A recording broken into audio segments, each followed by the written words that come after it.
Bonsoir. Merci de votre présence à tous ce soir pour ce dernier webinaire des cahiers pédagogiques de l'année scolaire et universitaire. Un webinaire qui est consacré au numéro 578 de la revue qui a pour titre « Écrire pour être lu ». Je m'appelle Yannick Mével, je suis professeur et formateur d'enseignants à l'Institut national supérieur de l'éducation et du professorat ou du professorat et de l'éducation de l'Académie de Lille, militant CRAP cahier pédagogique et directeur de publication de cette belle revue. Ce soir, j'essaie de remplacer, tant bien que mal, celui qui met d'habitude en musique notre présentateur star des webinaires, Jean-Charles Léon, que je salue. Et je suis accompagné par Assa Gori. Bonsoir Assa. Bonsoir. Assa qui va tenir le chat sur lequel vous pouvez tout de suite interagir, poser des questions, commenter, témoigner, proposer des références en fonction de ce qui est dit et de ce que vous avez envie de nous dire. Nous accueillons ce soir 5 contributeurs à ce dossier des cahiers pédagogiques, les 2 coordonnateurs et 3 auteurs parmi la vingtaine, enfin la presque trentaine de personnes qui ont participé à ce dossier et ils se présenteront au fil de la conversation. Jean-Michel Zakhartchouk, bonsoir. Bonsoir. Jean-Michel, tu as coordonné ce numéro avec Ben Aïda, un dossier dont le titre est « Écrire pour être lu ». Alors, comment expliquer le choix de ce titre et puis ce qu'il dit et peut-être ce qu'il ne dit pas aussi du projet de ce dossier? D'accord. En réalité, les cahiers pédagogiques s'intéressent depuis fort longtemps à la question de l'écrire, de l'écriture. Il y a eu plusieurs numéros, dont un d'ailleurs très ancien qui s'appelait déjà Écrire pour être lu, mais qui abordait plutôt la question de la presse à l'école, enfin de l'écriture de journaux lycéens, c'est un aspect des choses. Mais on a plutôt, ces derniers temps, publié des choses sur finalement écrire pour apprendre, l'écrit personnel dans le but d'apprendre, et on pourra y revenir, la différence avec celui-ci qui est vraiment centré sur la relation entre le scripteur et le lecteur. Et vraiment, même s'il y a des interactions, n'empêche que ici, le regard principal, c'est comment le lecteur, le scripteur, celui qui écrit, prend en compte, quand il écrit, le lecteur. Et il y a beaucoup de contributions qui vont autour de ça. Et le but, c'était aussi d'inventorier des pratiques d'écriture, mais peut-être que Ben va y revenir dans la façon dont est composé le numéro. Alors, un dossier, c'est une orientation, c'est aussi le fait de ceux qui l'écrivent, des contributeurs, de tous ceux qui proposent un texte, et ça devient un ensemble que les coordonnateurs essaient de mettre en cohérence. Ben Aïda, bonsoir d'abord. Et bonsoir. Oui, Ben Aïda. Alors, je suis professeur des écoles, je suis aussi formateur et je suis membre du comité de rédaction des cahiers pédagogiques. Oui, alors ce dossier, oui, effectivement, avec Jean-Michel, on a essayé, en fonction des nombreuses contributions qu'on a reçues, de composer en fait un ensemble qui couvre large en termes de niveau. On a des textes qui vont de la maternelle au lycée, dont le lycée professionnel, avec des articles qui, quand on les lit, nous plongent vraiment au plus près du terrain, comme si on était un peu au fond de la classe, mais toujours accompagné avec une réflexion et une réflexion exigeante de la part des collègues. Voilà, et on a eu le souci effectivement de varier les styles, les approches, les questionnements. Il y a aussi des fiches très concrètes qu'on peut tester quasiment dès demain matin dans sa classe. Pour ce qui est de l'organisation générale du dossier, on a renoncé en fait à un rangement des articles par niveau d'enseignement. Voilà, on le dit dans l'avant-propos, c'est un peu attendu.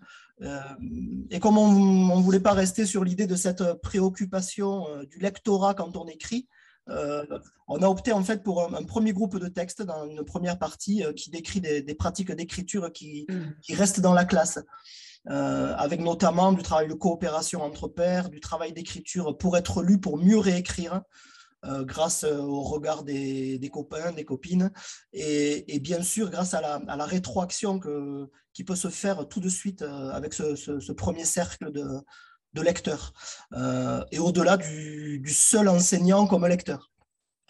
Et voilà, ce qui est intéressant dans ce premier lot, c'est l'extrême bientraitance qu'exercent les collègues auprès de leurs élèves pour les encourager à écrire, pour dédramatiser cette action-là d'écrire, et surtout pour qu'ils osent partager leurs écrits. Voilà, et ça c'est quelque chose qui ressort vraiment dans la plupart des articles. Dans une seconde partie, on a regroupé les textes qui sont destinés à un public beaucoup plus large, autre que la classe. Par exemple, avec l'utilisation des réseaux sociaux, on a 2-3 articles vraiment formidables sur l'utilisation des réseaux sociaux, Twitter, etc. Des journaux scolaires en ligne, voilà, ou alors pour la participation à des grands événements, des festivals, notamment en lien avec le lycée professionnel, des articles vraiment passionnants. Et après, enfin, vraiment, dans une dernière partie, un dernier lot, ce sont des contributions, comment dire, complémentaires qui apportent des éclairages, des points de vue, des nouveaux questionnements même.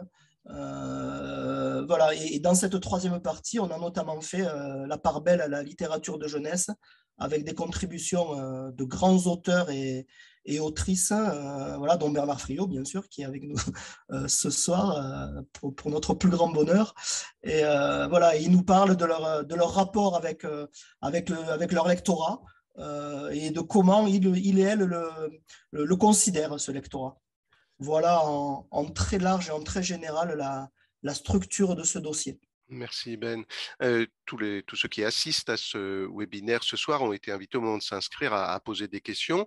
Il nous en est arrivé beaucoup plus que nous ne pourrons en traiter dans l'heure. Bon, ça a un petit côté frustrant, puis en même temps, ça peut peut-être les inciter, enfin vous inciter tous à acheter le numéro où vous trouverez plein de réponses. C'est aussi un petit peu à ça que servent nos webinaires, à promouvoir notre revue. Une première série de questions, en tout cas, interroge la diversité des formes d'écrit qui sont proposées aux élèves, dans lesquelles on peut engager des élèves à écrire pour être lus.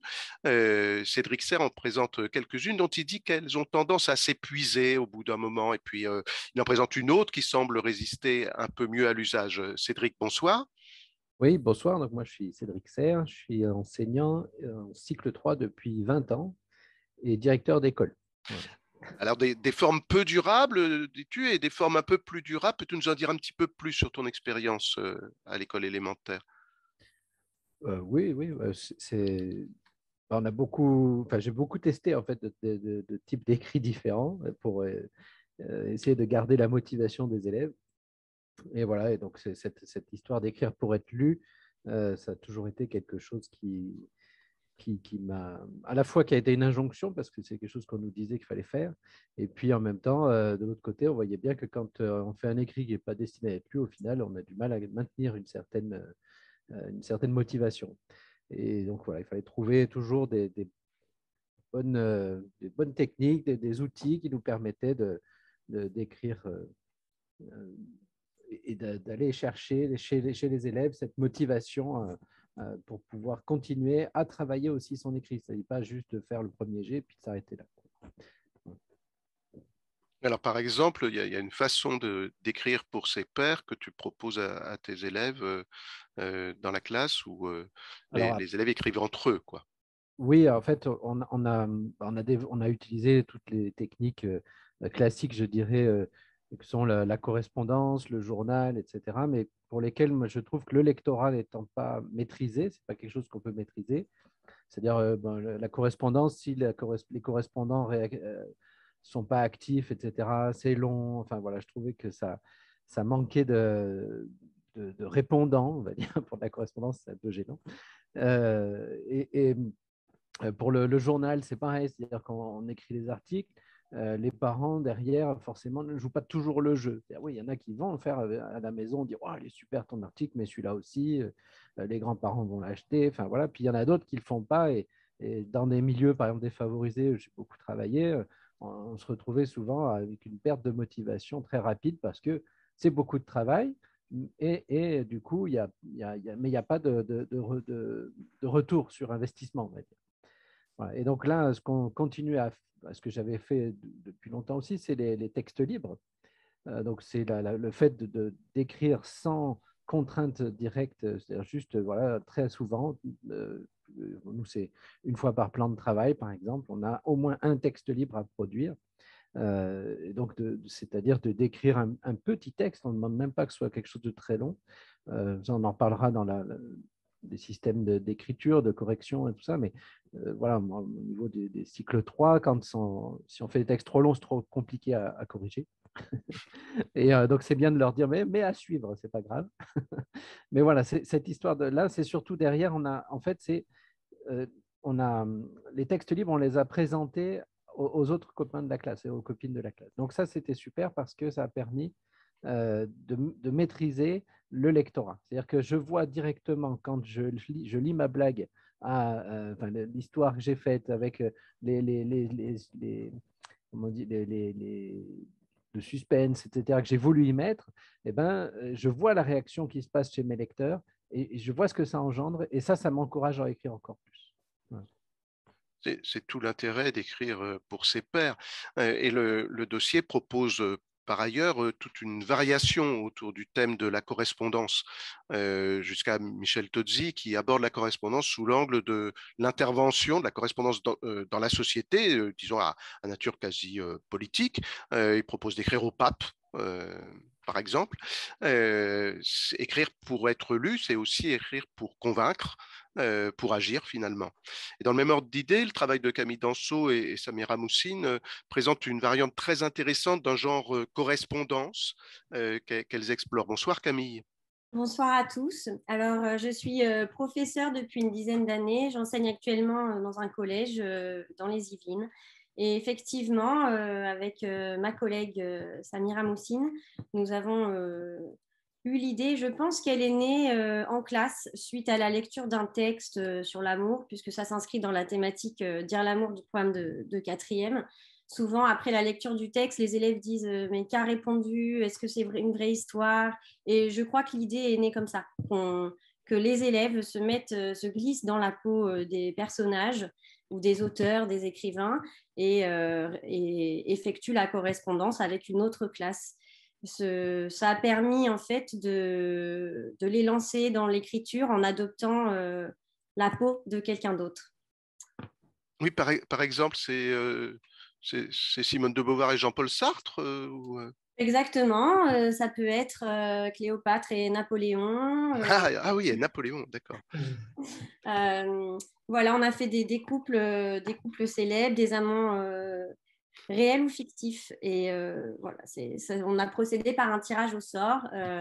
Donc voilà, pour effectuer les duos. Et c'est rythmé, c'est rythmé sur au sein d'un chapitre seulement, pour éviter justement l'essoufflement dont parlait Cédric.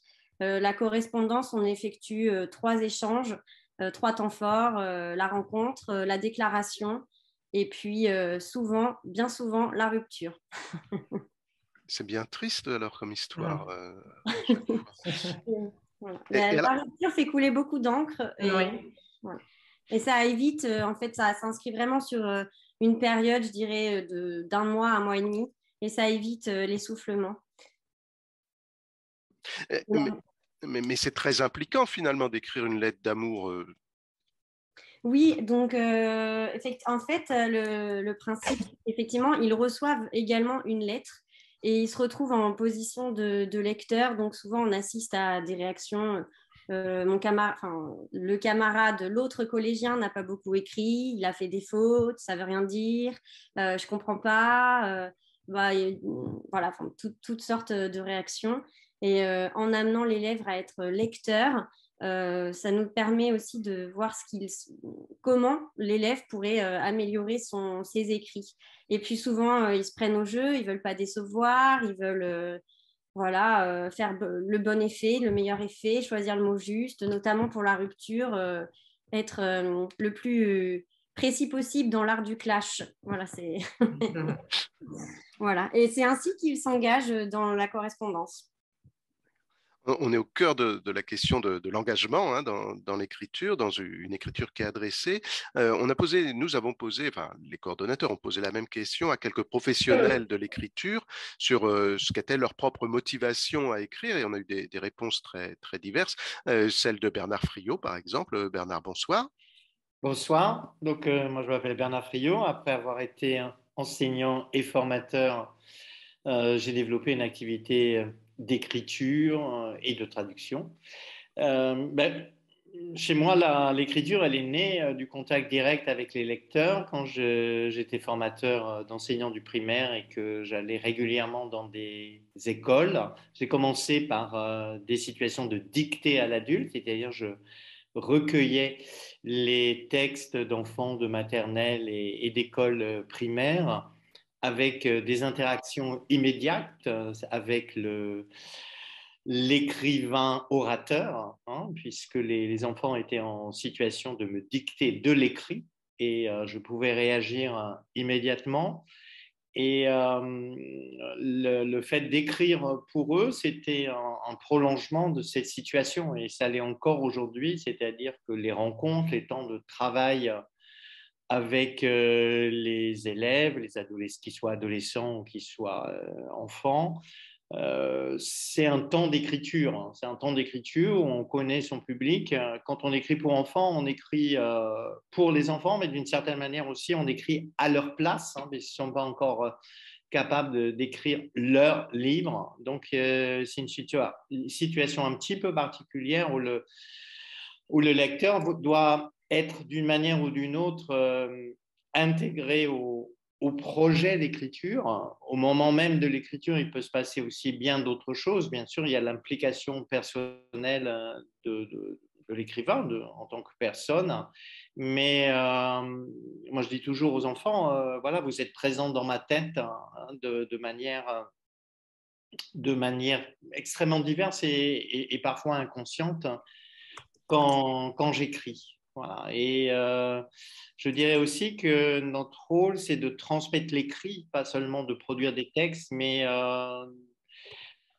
les écrits que l'on publie, que l'on met à disposition des élèves, c'est à la fois des outils pour devenir lecteur, mais aussi pour devenir écrivain, puisque c'est dans ces textes qu'on assimile petit à petit des techniques d'écriture, des modes de narration. Et cette dimension, pour moi, elle est très importante. Bon, je l'ai exprimé dans un certain nombre de livres qui sont des manuels d'écriture ou des manuels pour inventer des histoires, mais cette dimension, elle est présente dans tous mes écrits. Est-ce que le fait justement que tu disais, il arrive que j'écrive à leur place en quelque Oui. sorte, est-ce que c'est une façon de les autoriser à leur tour à l'écriture?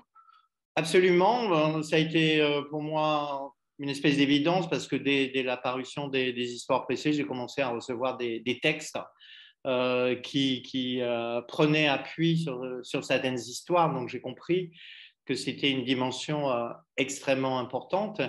Et je suis toujours frappé de la capacité des lecteurs à interpréter et à assimiler les techniques d'écriture que je peux leur proposer. Il y a une espèce de mimétisme qui est extrêmement intéressant et qui permet, dans un deuxième temps, de faire comprendre aux élèves les techniques qu'ils ont utilisées de manière implicite. Et je pense que c'est une dimension essentielle de l'apprentissage, faire en sorte qu'ils écrivent beaucoup et plutôt que corriger, en tout cas en premier lieu, les aider à leur faire noter et expliciter les techniques qu'ils ont utilisées de manière inconsciente. Et nous voilà en plein dans l'accompagnement à l'écriture, dans la question des interventions de l'adulte ou de l'enseignant sur les écrits des élèves. Jusqu'où faut-il intervenir et comment faire pour intervenir utilement, pour lier les apprentissages de base aux productions d'écrits? Samira, bonsoir Samira. Bonsoir tout le monde. Alors, donc, je suis Samira Moussine, professeure au collège en Seine-Maritime. Je vais justement rebondir sur ce qu'a dit Camille au sujet de notre échange épistolaire. C'est vrai qu'on s'est aperçu qu'il y avait une véritable, on peut parler de jalousie entre les élèves lors de la réception des lettres. Certains étaient très déçus justement d'en avoir des courtes, d'autres de plus longues. Et on pouvait tout simplement partir de là et demander aux élèves un petit peu comment faire en sorte d'écrire un texte qui plaise. Donc, on est parti de postulats assez simples sur des faits de langue, la construction des phrases, etc. Et pour les aider, alors que donner des critères déjà tout préparés, ce qu'on pouvait faire notamment en début de carrière, j'enseigne également comme Camille depuis 10 ans, on s'est aperçu que construire ensemble des critères, alors je vais essayer de changer le terme de contrainte parce qu'il ne me plaît pas trop, une dimension un peu péjorative et c'est vrai que généralement lors des travaux donnés, je donne soit des amorces qui peuvent aider les élèves, bien souvent bloqués face à la page blanche. Et donc, on s'est aperçu donc à partir de ce postulat d'être content de recevoir une lettre bien écrite, avec des phrases bien construites, que c'était aussi à leur portée. Donc, voilà. Et pendant ce temps, la discussion a dû commencer sur le chat. À ça, des nouvelles du chat? Eh bien, non, le chat est plutôt calme. Il y a eu une question sur le rôle des élèves dans la classe. Il y a quelqu'un qui demande si chaque élève aura le rôle de lecteur et d'écrivain. Oui. Je pense en référence à l'intervention de Camille. Il y a une remarque sur la situation des élèves en difficulté. Justement sur la production d'écrits, le fait que ça les bloque, mais je pense que l'intervention de Bernard a pu y répondre en partie. Et puis, c'est à peu près tout. Le chat est assez calme pour le moment. On va revenir alors sur la question de l'intervention sur l'écrit des élèves. Il y a des pistes sans doute du côté de la coopération entre élèves. Cédric ou Ben, peut-être, vous avez des choses à nous dire sur ce thème. Cédric? Oui, je veux bien intervenir. Donc, sur l'intervention au niveau des écrits, alors notamment, nous, on a mis dans l'emploi du temps, par exemple, un temps où on va faire la lecture des textes qui ont été produits. Et sur ce temps-là, donc c'est le temps qu'on a appelé le présent poétique, c'est pour ça que l'article dans le cahier pédagogique s'appelle cadeau de Noël, je crois, ou c'est Noël tous les jours, toutes les semaines. Voilà, ça s'appelle le présent poétique dans le sens où on va faire un cadeau aux autres. Alors, ça peut être des textes poétiques, des textes classiques, des textes, des bouts de texte, enfin, ce qu'ils ont écrit en tout cas. Et ce qui est intéressant, c'est en fait, une fois que l'élève a lu déjà son texte, on va avoir, les autres élèves vont interagir sur son texte. Alors, au début, on avait beaucoup de « t'as bien lu, j'ai bien aimé ton texte ». Et donc, on travaille sur qu'est-ce que ça veut dire bien, qu'est-ce que ça veut dire j'ai bien aimé, voilà. Et on va développer, l'idée, nous, dans la classe, c'est toujours que les élèves puissent dire d'abord une chose qui a été positive sur ce qui a été présenté, et ensuite une chose à améliorer. Mais on ne peut pas dire quelque chose à améliorer si on n'a pas dit quelque chose de positif, ça c'est important. Ça permet aussi pour les élèves qui ont un peu peur de présenter, de se dire, bon, de toute façon, je ne vais pas me faire descendre tout de suite, d'abord on va me dire un truc bien. Ouais. Et en même temps, ça permet de construire derrière les compétences qui sont attendues. Alors là, on parle surtout en lecture quand on est sur la partie oralisation du texte, mais on approche aussi un certain nombre voilà, au niveau de la construction de l'histoire, un certain nombre de compétences dans la construction de l'histoire qui a été présentée ou du poème. Quand il nous présentait des poèmes, comme que j'ai mis dans l'article, c'était impressionnant. Enfin, on a tous les enfants qui en tremblaient, qui étaient rentrer complètement dans l'émotion, et ça, c'était super intéressant à voir. Donc, c'est une première partie. Et ensuite, dans le travail que propose, c'est depuis assez longtemps maintenant, Célestin Freinet autour du texte libre, avec le toilettage de texte, là, on a aussi un travail qui est coopératif, où une fois qu'on a choisi un texte tous ensemble, un texte des élèves tous ensemble, et qu'on le travaille, alors on a plusieurs types de possibilités là-dedans, ça va être principalement, on peut commencer par faire des recherches orthographiques, on va dire tous les noms, tous les verbes, etc., mais très rapides. Bon, ça, c'est intéressant, ça s'appelle la chasse aux mots, mais c'est pas très porteur au niveau de l'enthousiasme, on va dire. Voilà. Ce qui va être porteur au niveau de l'enthousiasme au sein de la classe, c'est quand le texte qu'on a choisi, qui n'est pas forcément un texte très, très bien construit, mais que l'histoire qui promet, en tout cas, semble intéresser tout le monde, alors on va pouvoir construire ensemble comment on fait pour faire ressentir cette émotion de peur ici, comment on fait pour qu'on sache que ce personnage-là, il est en train de faire réellement ça, et comment ça se fait. Voilà. Donc toute cette stratégie en fait d'écriture, on va la développer tous ensemble. Ça prend, on va dire, une demi-heure hein, au cycle 3. Plus longtemps, c'est compliqué. Ce n'est pas très utile. Alors, et ensuite, on considère que ce texte est terminé. Donc, on a tous ensemble construit un certain nombre de compétences. Ça permet d'éviter aussi il y a, voilà, de montrer que ces tournures de phrases un peu pénibles, c'est bien de les enlever. Voilà. Voilà, par exemple, des idées de coopération, ça c'est plutôt en grand groupe. Et évidemment, après, on a des élèves qui peuvent écrire à deux des textes aussi, donc ils vont coopérer là-dessus. Et d'une manière générale, sur la partie texte libre, quand ils sont en autonomie et qu'ils ont écrit leur texte, qu'ils sont venus me le montrer, j'ai corrigé avec eux la cohérence, je leur ai mis les symboles en fait, pour les corrections orthographiques, là aussi, ils peuvent aller avoir un copain ou une copine pour s'entraider à faire la correction derrière. Voilà. Ben ?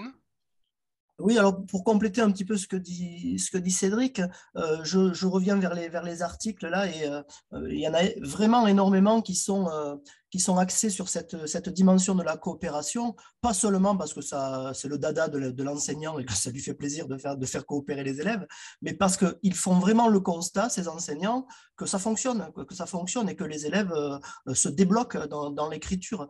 Il y a par exemple le texte d'Aurélie Guillaume, Super le présentoir, qui a cette dimension-là, le texte de Nicolas Crampon, aussi chercheur de pépites, je pourrais presque tous les dire, ceux qui sont aussi sur le site, le texte d'Éric Maillot, Des cercles pour écrire sans circonscrire, voilà, donc il y a tout un tas d'articles là dans le dossier qui mettent en avant cette dimension, mais voilà, je répète, pas forcément parce que voilà, ça fait partie des valeurs de l'enseignant, mais aussi très pragmatiquement parce que ça marche.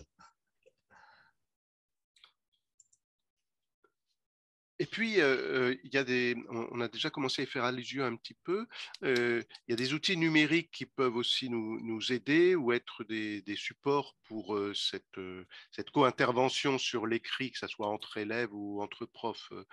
Camille, peut-être, ou l'un ou l'autre des autres intervenants.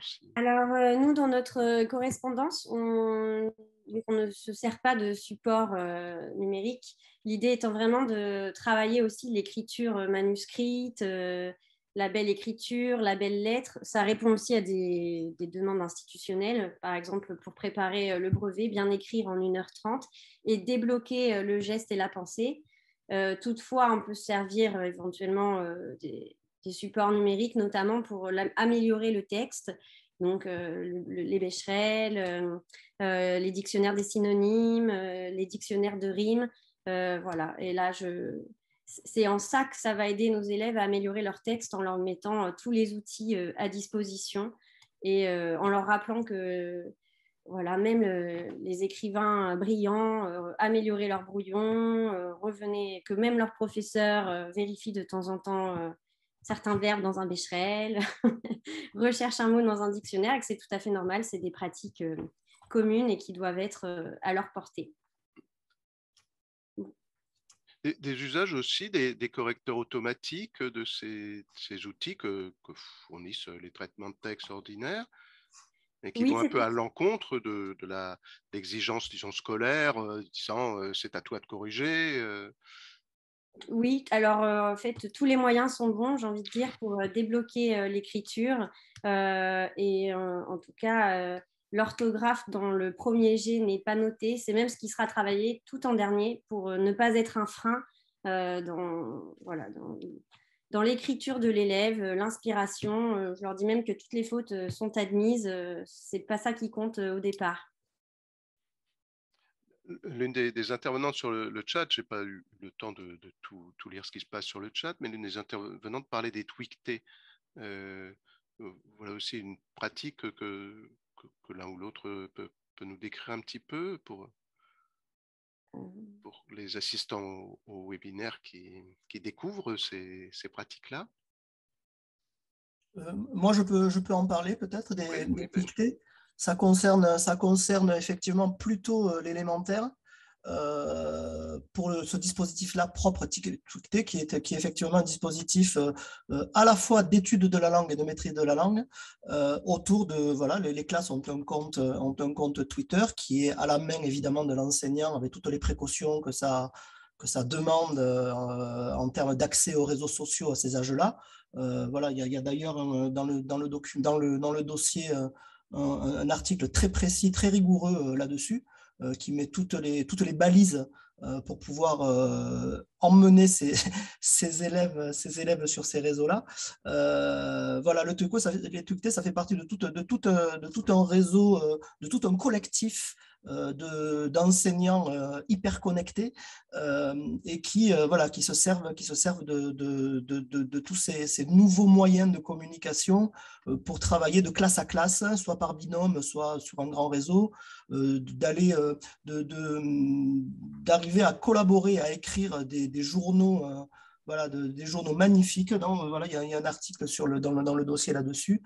Voilà, en gros, pour les tweetés.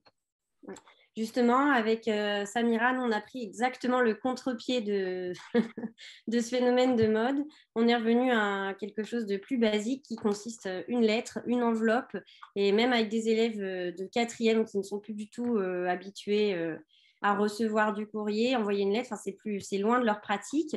Voilà, ça confère une dimension sacrée à l'objet et je crois que ça participe également à leur engagement. Et aussi au plaisir, j'ajouterais vraiment le plaisir de recevoir et d'écrire. C'est ce qui nous a frappés toutes les deux. Ah oui, la distribution du courrier en classe de 4e, c'est un grand moment. Ouais. Un cérémonial. Je me permets d'intervenir pour dire que j'interroge beaucoup les élèves que je rencontre sur leur pratique d'écriture hors non scolaire, en dehors de l'école, pour constater d'abord qu'elles sont très fortes, je suis chaque fois étonné. Et un des éléments qui ressort, c'est l'importance de la fabrication, c'est-à-dire de l'objet. Très souvent, ils commencent par fabriquer un objet d'écriture, très souvent un petit livre avec des feuilles qu'on relit, etc.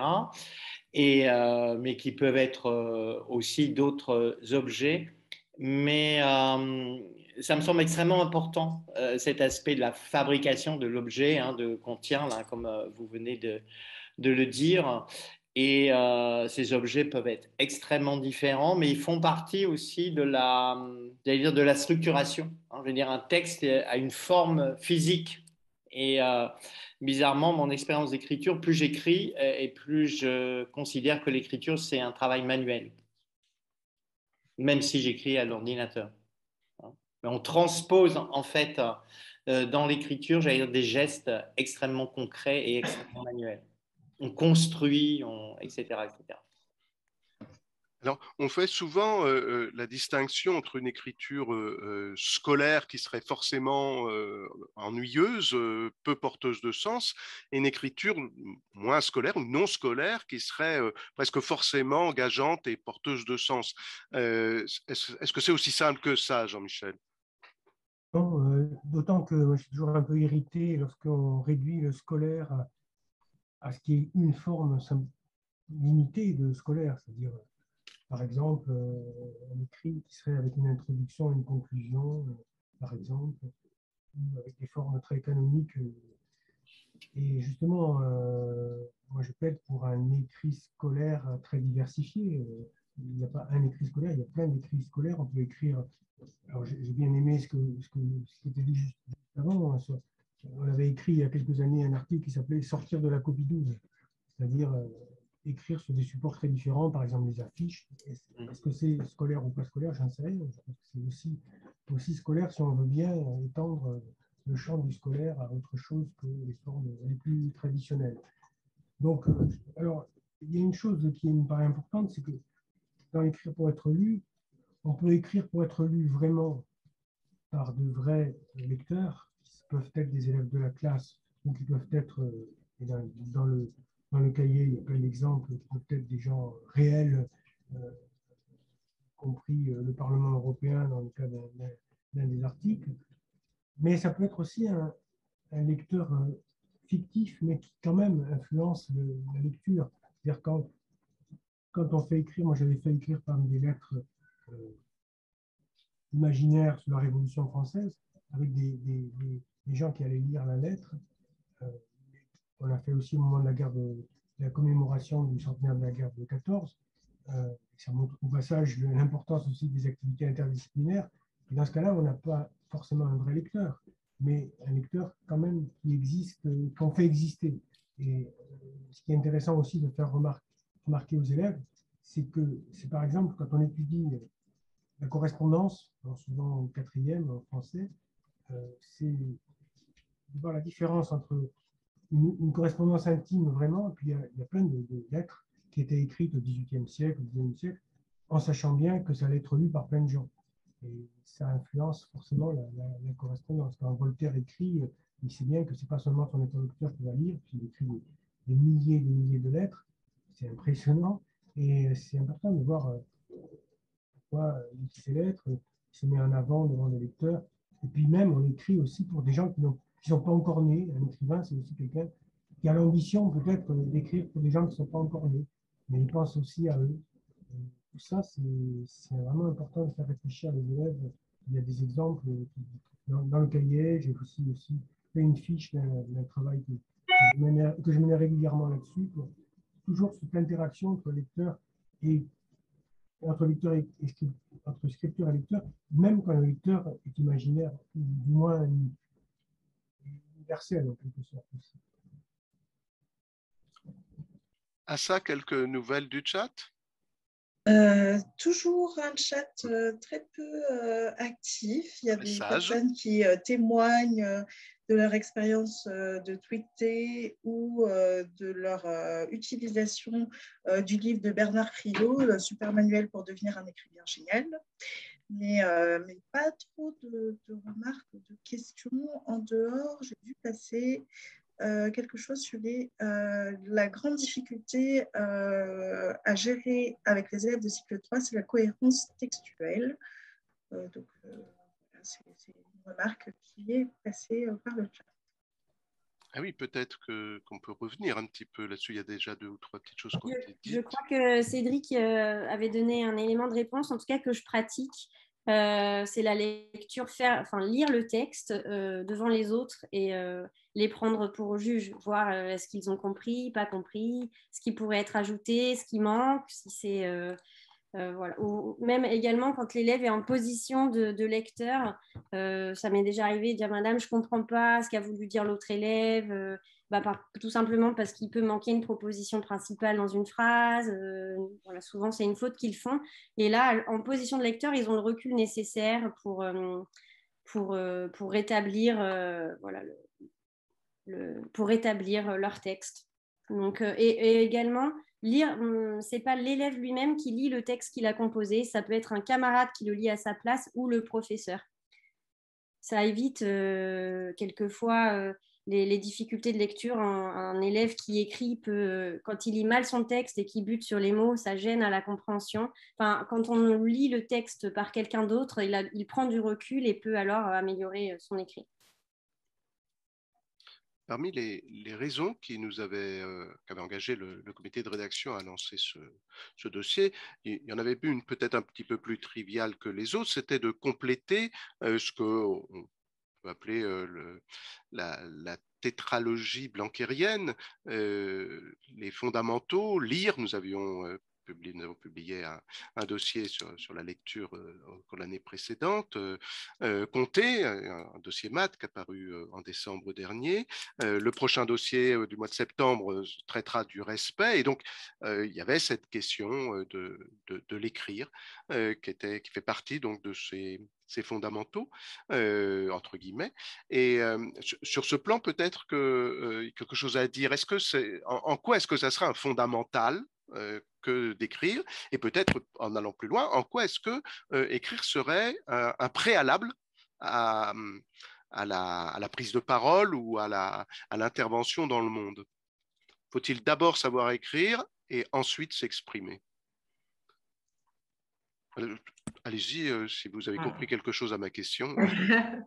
Moi, j'allais juste dire que écrire, c'est évidemment un puissant outil pour apprendre. En tout cas, je pense que, au même titre que la lecture, l'acte d'écrire, ça permet justement de fixer des apprentissages, même à titre personnel. Hein. Je pense que ça permet de structurer la pensée et que ce soit écrire pour soi ou écrire pour les autres.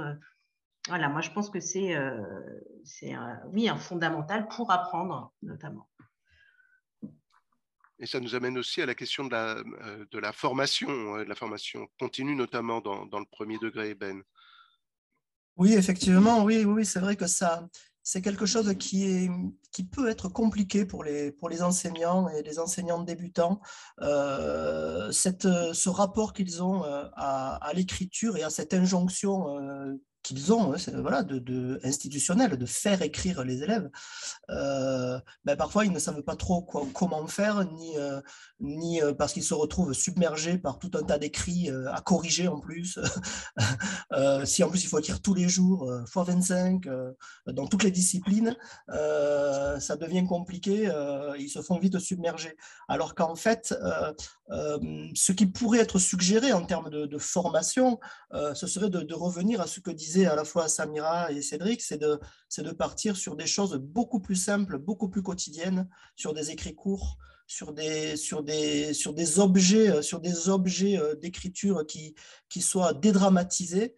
Voilà, en termes de formation, c'est compliqué. Là, par exemple, dans le livre du mois prochain, qui est en ressources dans ce document-là, il y a un magnifique ouvrage qui est très récent de Luc Baptiste pour un enseignement de l'écrit. Voilà, on vous mettra les références, qui lui insiste beaucoup en termes de formation sur le fait de faire écrire aux élèves des textes narratifs.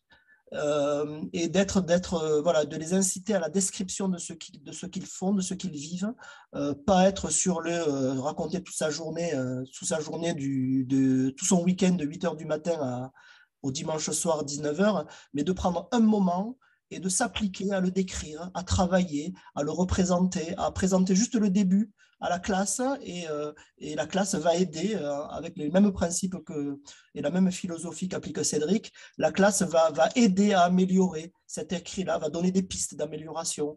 Mais je crois que c'est aussi le malentendu qu'il y a dans cette histoire de faire écrire. Je crois que c'est une histoire aussi de support et de statut des écrits. C'est-à-dire qu'on n'est pas obligé de tout corriger. C'est de l'entraînement. On part du principe qu'on écrit au brouillon, que si on faisait parler les enfants, marcher les enfants, manger les enfants, comme on leur apprend à écrire, ça serait une catastrophe.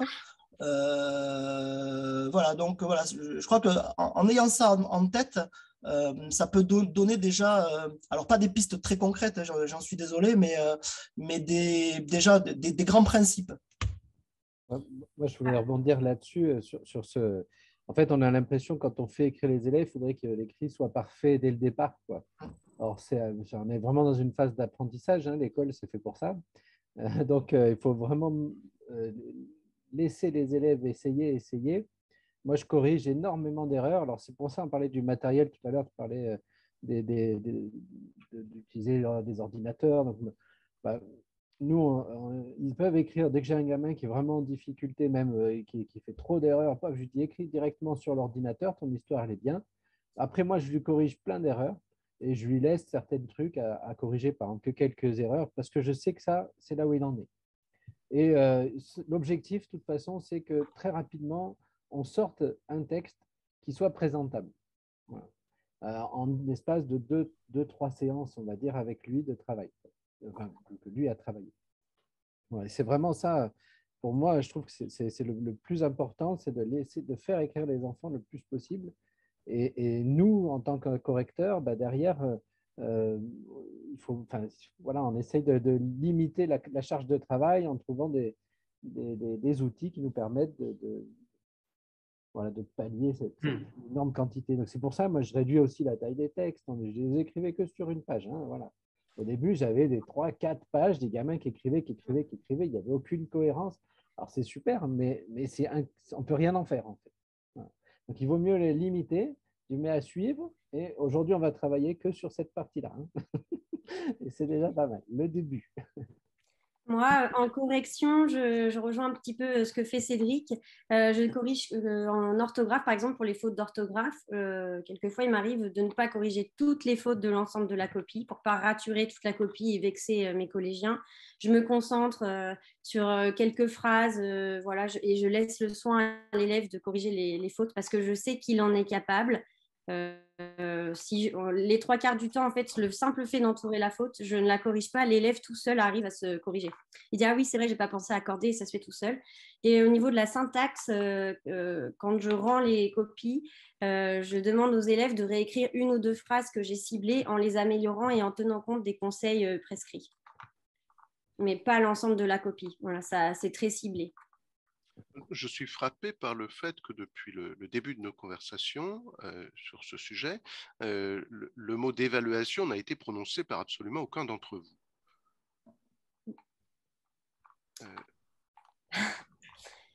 Alors, est-ce que ça ne vous intéresse pas, la question de l'évaluation des écrits? Oui, pardon. J'allais dire, on se heurte forcément à cette problématique puisque quand on enseigne, on connaît la sacro-sainte question est-ce que c'est corrigé, est-ce que c'est évalué, est-ce que c'est noté? Voilà, une note chiffrée, c'est obsessionnel et je pense qu'on ne peut pas du tout faire abstraction. Maintenant, il y a d'autres moyens d'évoluer. C'est vrai que là, en l'occurrence, pour le projet avec Camille, on n'a pas tout noté, en tout cas. On s'est un petit peu justement basé sur la grille de compétences que les élèves ont élaborée, la grille de compétences d'écriture en tout cas, puisqu'ils avaient à rédiger un poème en réponse à l'une des lettres. Donc, on l'a construite ensemble. Et là, bon, pour le coup, ils ont une note et voilà, ils ont été plutôt valorisés puisque ça prenait en compte tout l'investissement. Voilà, je ne sais pas si j'ai répondu à la question, mais non, on ne peut pas faire abstraction. On doit aussi évaluer oui, à leur niveau. Après, on peut également évaluer le processus d'écriture. Voilà, c'est ça, l'amélioration, la différence entre une première version et puis la version finale, voir si l'élève a bien, ça c'est investi, c'est engagé et à quel point il a progressé. Je crois qu'il y a vraiment quelque chose de différent et de singulier dans cette compétence-là qu'on essaie de développer chez les élèves, d'écrire. Et puis après, l'évaluation, c'est toujours dis-moi qui et comment tu évalues et je te dirai qui tu es. C'est toujours un peu compliqué de savoir à qui elle sert, cette évaluation. Et on n'est pas dans un exercice mathématique, ou alors il faudrait effectivement, et c'est absolument possible, de proposer une grille complètement fermée avec 20 points et puis la remplir et puis formater les élèves à des écrits comment dire, identiques, on va dire, qui amènent vers un même produit, vers une production d'écrits. Et donc voilà, alors c'est une philosophie, voilà, on peut la défendre. Les écrits, je crois, qui seraient sans doute plus riches, l'évaluation, elle arrive après coup, c'est-à-dire on juge le maçon au pied du mur, quoi. Donc ça serait après. C'est-à-dire écrit d'abord, écrivons d'abord tous, et on verra après si ça plaît d'abord, si c'est cohérent, si ça choque, si ça crée des consensus, si ça crée des dissensus. Ça serait plutôt ça l'évaluation, il me semble. C'est après coup. Mais on ne peut pas, à mon avis, prévoir une évaluation aussi formelle qu'un devoir de maths. Et Dieu sait que j'adore les maths. On verra ce qu'en diront un jour les profs de maths. Jean-Michel. Je voulais dire deux choses. D'une part, il y a quelques années, il y avait un professeur dans une vidéo qui est introuvable aujourd'hui. Et je trouvais ça très, très marrant et très intéressant. Il fait une séance d'évaluation collective d'un premier jet sur écrire un compte, et il distinguait le correcteur du lecteur, quoi. Et il disait, ça gêne le correcteur, ça gêne pas forcément le lecteur. Et là, par contre, le correcteur peut dire, bon, ça va, mais le lecteur, il ne va pas trouver beaucoup d'intérêt à ce qui est fait, etc. Donc, je trouvais, et de toute façon, l'évaluation n'a pas le même sens lorsque c'est un processus, comme on vient de le dire, et donc processus qui veut dire écrire, réécrire, réécrire encore. Et je me suis rendu compte quand même en faisant de la formation que malgré tout, il y avait quand même trop peu d'enseignants qui faisaient écrire, réécrire, alors que dans les textes, moi j'ai participé au programme de français de cycle 4, et puis on a travaillé aussi avec le cycle 3. Jean-Michel, on ne t'entend pas bien. Comment? On ne t'entend pas bien, Jean-Michel. Je vais parler plus fort. On n'entend pas là? C'est mieux. Oui, je vais parler plus fort. Dans le cadre du Conseil supérieur des programmes, j'ai travaillé là-dessus. On avait beaucoup insisté sur cette idée de réécrire le brouillon, comment former les élèves à utiliser un brouillon, et puis aussi la co-évaluation, là où l'auto-évaluation, mais la co-évaluation, je trouve ça très intéressant et trop rarement utilisé, quoi, quand les élèves à plusieurs améliorent le texte des autres, et le fait de lire le texte d'un autre, etc. Il y a plein de façons très diversifiées de faire l'évaluation, même s'il y a un moment, il y a un écrit canonique, brevet ou je ne sais quoi. Mais, et d'ailleurs, il y avait eu, je sais, un moment, je ne sais pas où ça en est, pour le CAP, il y avait justement l'utilisation d'un premier jet, d'un deuxième jet, et comment l'élève arrivait à améliorer. Alors qu'on sait très bien que pour le moment, le brouillon, ça reste presque identique au texte final, avec simplement plus propre. Alors, il faut casser ça. Et je voulais dire tout à l'heure, là je m'éloigne un peu de l'évaluation, mais je voulais quand même dire, je renvoie aussi au travail d'Anne-Marie Chartier. Dans le précédent numéro des cahiers pédagogiques, le livre du mois est consacré au livre d'Anne-Marie Chartier, qui est une chercheuse qui a beaucoup travaillé sur la lecture, et là qui vient de faire un livre, une somme impressionnante sur l'histoire de l'écriture scolaire, et qui montre combien, dans les années 1960 jusqu'à 2000, on s'est désintéressé beaucoup de l'écriture. On a beaucoup axé sur la lecture, et maintenant on s'aperçoit que c'est vraiment important de travailler les deux dimensions. Et je vous engage aussi à lire ça. Et il y a juste un petit passage qu'on a repris dans ce numéro-là d'Anne-Marie Chartier, mais c'est vraiment un travail impressionnant. Et je termine en disant qu'au fond, j'entendais des fois des collègues dire à des parents ou entre collègues, dire finalement, cet élève ne sait pas écrire, donc il ne faut pas trop qu'il écrive. Et moi, j'aurais dit au contraire, il ne sait pas écrire, donc il faut qu'il écrive. C'est deux philosophies différentes, en quelque sorte. Bien sûr.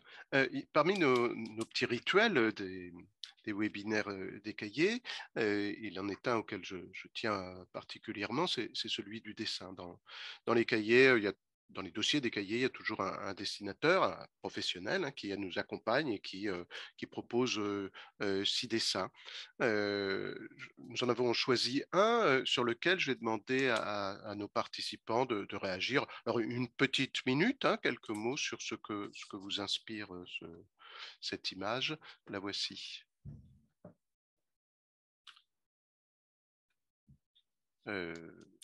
Cédric, par exemple, pour lancer.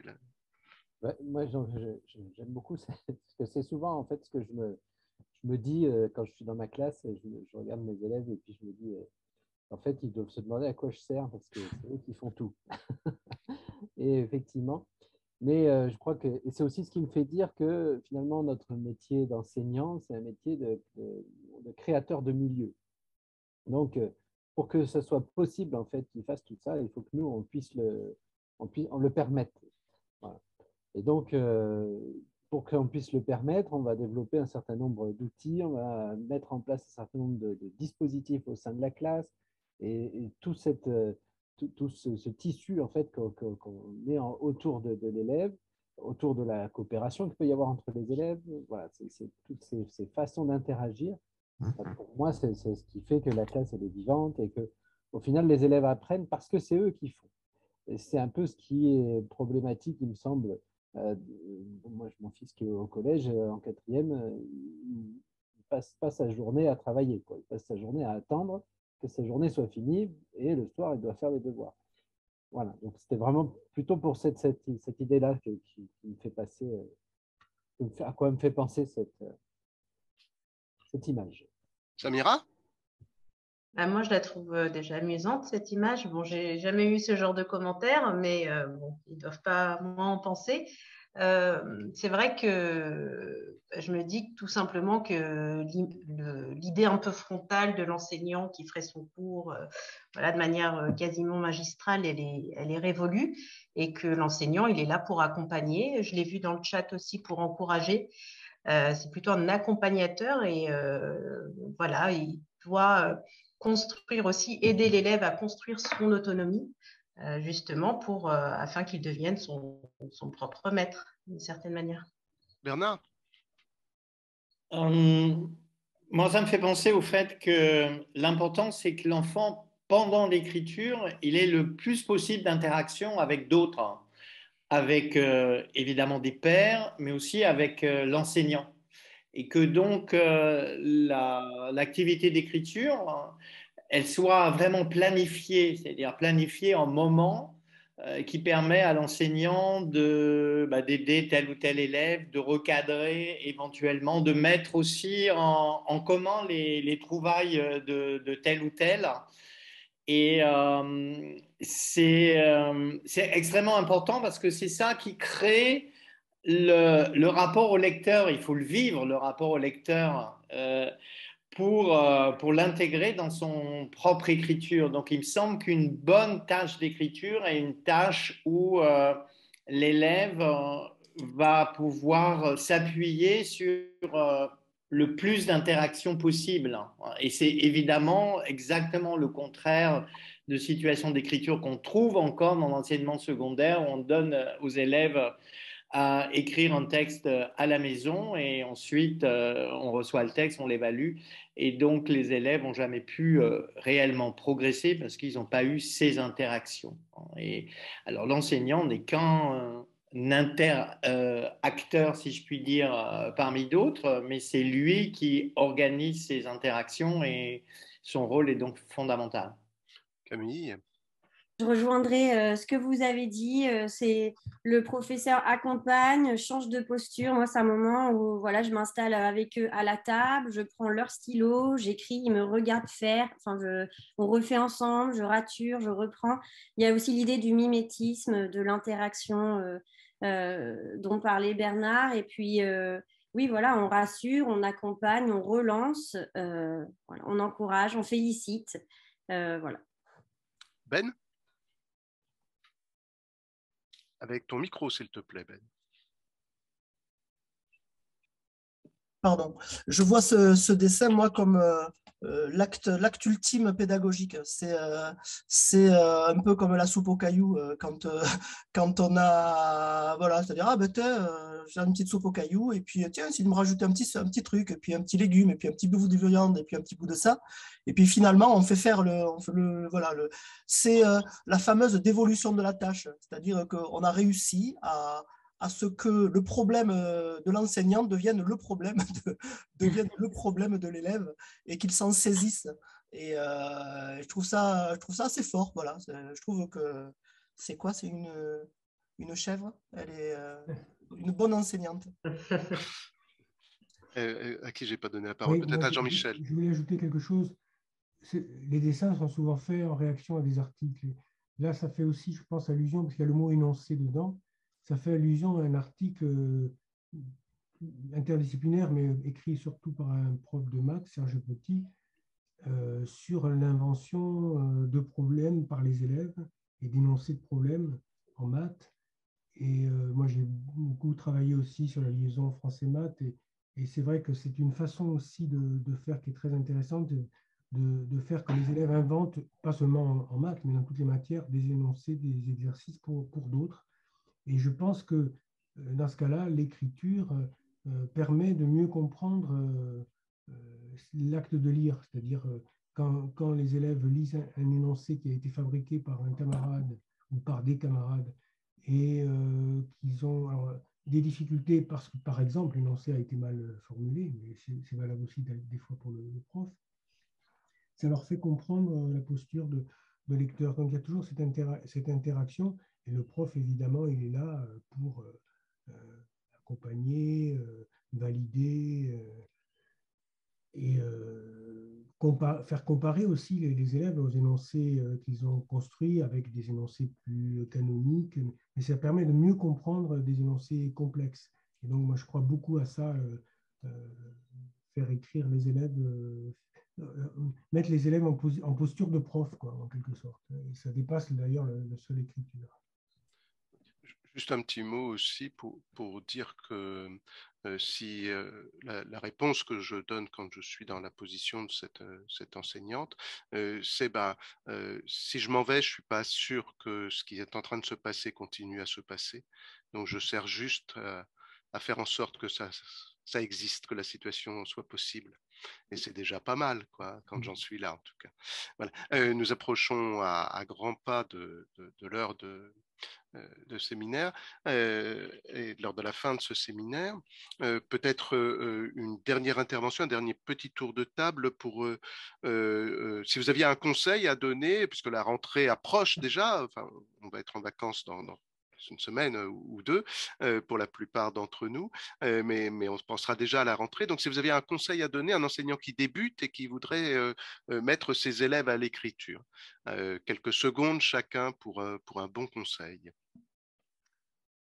Alors moi, je commencerai par dire de prendre son temps. Je sais que quand on commence, on est extrêmement omnibulé par les programmes. Je sais que ça ne plaira pas forcément aux IPR et autres, mais de prendre le temps, en fait, et de saisir ces moments de grâce qu'on peut avoir justement dans ces projets d'écriture. Camille, oui. Oui, mais je dirais prendre le temps et puis proposer des situations d'écriture régulières, diverses et variées, se faire plaisir en fait.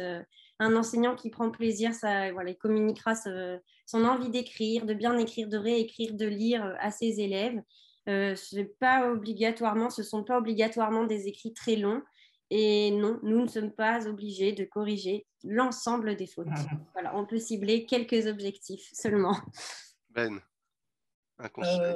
Moi, je dirais un conseil très, très pratique, ce serait de distribuer en début d'année, le premier jour, c'est un peu ce que dit Françoise Cahen dans son article, de distribuer un cahier dédié à chaque enfant qui serait une espèce de carnet, un peu l'équivalent du carnet de croquis ou du carnet d'expérience du scientifique là, dans son laboratoire, et qui soit une espèce de journal intime, mais avec les écrits de l'école, les écrits scolaires, et qui servent, qui deviennent un outil central de la classe. Chaque fois qu'on veut poser une idée, chaque fois qu'il ne serait ni corrigé, ni lu, sauf si l'enfant le souhaite. Voilà, pour déclencher et automatiser cette habitude, voilà, d'écrire tous les jours, souvent et beaucoup, et la quantité finit par faire la qualité. Jean-Michel. Oui, moi je dirais, soyez conscients que les jeunes aujourd'hui écrivent énormément. Ils écrivent beaucoup de SMS, voilà. Et peut-être partir de là aussi, et justement, c'est leur faire prendre conscience que, y compris d'ailleurs, quand on écrit sur les réseaux sociaux, pensez à celui qui reçoit le message. C'est pas c'est aussi quand on voit les phénomènes de harcèlement et tout ça. En tout cas, c'est une réalité. Et comme l'a dit Bernard aussi tout à l'heure, les jeunes écrivent beaucoup plus qu'on ne le croit. Et pas seulement les réseaux sociaux et les SMS, mais aussi tas d'écrits. Et donc, ne pas croire que l'écrit est en train de disparaître, bien au contraire, il y a une explosion. Après, bon, il faut évidemment qu'il soit lisible par d'autres. Voilà. Merci. Au conseil précédent, évidemment, bien sûr. Je n'ai pas donné la parole à Cédric. Ouais, moi je dirais que ce qui nous pousse à écrire, c'est ce qu'on a à dire en fait aussi. C'est-à-dire qu'est-ce que j'ai comme émotion que je veux transmettre, faire vivre aux autres en fait. Et ça, voilà, on peut rechercher avec les élèves là-dessus comment ils peuvent faire ressentir des émotions aux autres en écrivant. Et je trouve Bernard, que ça, c'est chouette. Voilà. Bernard. Oui, moi j'en ai un conseil qui est lié à ma propre expérience d'enseignant. Voilà, parce qu'un jour j'étais vraiment désespéré et j'ai compris qu'il fallait que je change d'attitude, c'est-à-dire que j'arrête de regarder dans les écrits ce qui n'était pas ou ce qui était erreur, mais que je me concentre sur ce qui est dit, sur le message, sur ce que raconte l'élève, mais aussi sur ce qui existe déjà. Et je pense que c'est extrêmement important pour des jeunes enseignants d'adopter ce regard positif parce qu'on ne construit pas sur du vide, mais on construit sur du plein. Donc il faut repérer, et au départ, ce n'est pas évident parce qu'on n'est pas formé pour, repérer ce qui est, ce qui existe, ce dont l'élève est capable, ce qu'il a exprimé et partir de là. D'abord le diffuser dans la classe, faire en sorte que les expériences, que les savoirs des uns et des autres servent à tous. Et puis, c'est beaucoup plus intéressant pour l'enseignant. Et ça, je reviens sur tout ce que vous avez dit, quoi. Hein. Ça veut dire on transmet quelque chose de positif. Il faut créer comme un environnement intéressant et ludique et créatif. Hein. Et c'est ça qui fait vivre l'écriture comme une expérience positive. Assa, un dernier mot sur... on a vu que le chat était fourmillé d'informations et de propositions. Oui, le chat effectivement fourmille de propositions et d'informations. Donc, ça a repris des références de Roland Guagou, de Dominique Bucheton, de Mireille, j'ai oublié le nom, Brigodio. Donc, les références seront enregistrées et seront disponibles dans une synthèse du chat qui sera sur le site internet des CRAP Cahiers Pédagogiques. Venez nous visiter, c'est sympa, il y a plein de choses intéressantes. Il y a beaucoup de références aussi en relation avec les différents points que vous avez évoqués, qui ont été partagés. Donc, n'hésitez pas à les voir. Certaines des références sont gratuites et bien sûr, d'autres sont présentes dans notre superbe dossier. N'hésitez pas à le lire. Merci à ça. Il est maintenant l'heure de clore ce dernier webinaire de l'année scolaire en remerciant les intervenants tout d'abord et l'assistance qui nous a écoutés. Je vous rappelle qu'il existe une biographie commentée, une cytographie qui comprend des références, des sites, des albums qui peuvent aider chacun d'entre nous. Le prochain webinaire des cahiers aura lieu la veille de la rentrée prochaine, le 30 août 2022. Il s'intitulera « Débuter dans l'éducation prioritaire et ailleurs ». Merci d'en faire la publicité, notamment auprès des jeunes collègues. N'oubliez pas aussi nos podcasts que vous pouvez trouver, télécharger sur notre site. Et puis, Assa le signalait tout à l'heure dans la conversation, il reste quelques places pour les rencontres du CRAP Cahiers Pédagogiques qui se dérouleront cet été du 17 au 23 août à Moulins sur le thème « Relever le défi d'une école qui change ». Alors là aussi, rendez-vous sur notre site pour vous inscrire éventuellement et prendre des renseignements sur ces grands moments de rencontres pédagogiques. Ce sont les rencontres du CRAP Cahiers Pédagogiques. Les Cahiers Pédagogiques, c'est une revue associative. Elle ne paraît que par le travail conséquent de nombreuses personnes, salariés, militants principalement, l'un n'empêchant pas l'autre d'ailleurs. Et votre soutien pour nous est fondamental. Vous l'avez exprimé par votre présence ce soir. Faites-nous connaître, adhérez, faites adhérer vos établissements, rejoignez-nous. Et puis avant ça, passez, ou en même temps que cela, passez d'excellentes vacances. Bonsoir à tous.